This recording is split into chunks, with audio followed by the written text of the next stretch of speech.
What's up, everyone? Tyler here with Pippinger Landscapes and Pools with you today. And today I'm going to teach you how to balance that new pool of yours. All right, so the first thing you would need to do is get your test strips. Typically, we use an aqua check. So if you bought a different type of test strip after the ones we've given you, then you just still color coordinate everything. You want to go to your pool and stick your arm down in the water. Doesn't really matter which end it is in. I just recommend going down to almost elbow length, not just doing it at the top. And once you do that, take your test strips over to an area where you can see the color coordination. I am colorblind, so if I was at your pool and done this, I would have to take pictures and use multiple test strips and send it to one of the guys or someone that is not colorblind to make sure everything is seen correctly.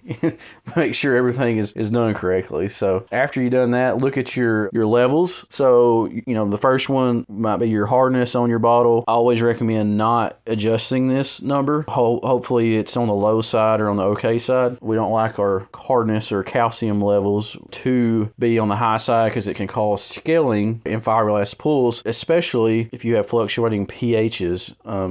So scaling is just bringing out the minerals that it may be in your water or in the atmosphere that get introduced into your pool. And if during fluctuations of these levels, the scaling can happen, whether it's calcium or other mineral deposits on the wall or on your pool equipment in the internals. So then you have your total and free chlorine. On this pool, everything was low due to the cartridge filter system, the filters being stopped up, creating not enough flow back to the pool. And this pool here had a salt cell which generates chlorine, and it has a flow switch on it. And if it does not have get enough flow, that flow switch will not activate and your pool will not generate chlorine. So if you do not have a salt cell and you just have a inline chlorinator, you'll have chlorine tabs in that inline chlorinator, and you'll have a dial on it. So if your chlorine's lower, your dial should have a 0 to 5, and you would turn that dial up, in regards to like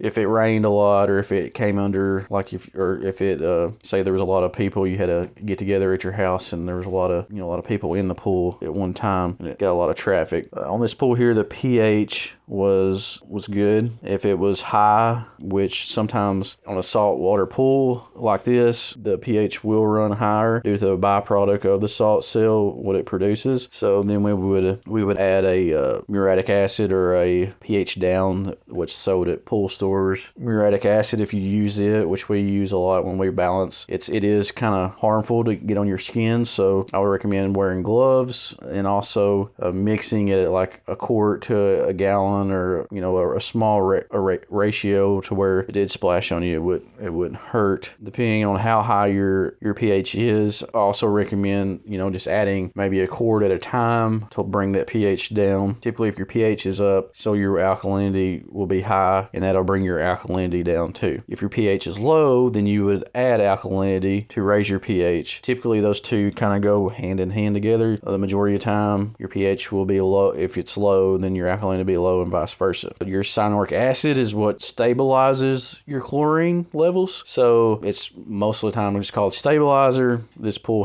here had very low levels of cyanuric acid, and depending on the pool size, it will say on the package. If it's, say, don't take this for a grain of salt. It's just, I'm just throwing these numbers out here. So if, say, I don't have a package in front of me at the moment, but say if it is 0 and you want to raise it to 30, you might add 10 pounds of cyanuric acid to a 15,000 gallon pool. So it has a chart on the back of it, and that chart will tell you how much to add to the size pool you have. I hope this helped you understand a little bit more about pool chemistry. We could get in more depth, but this is pretty much 90% of the time, this is what you'll be dealing with. I'm Tyler with Pippinger Landscapes and Pools. Y'all jump in.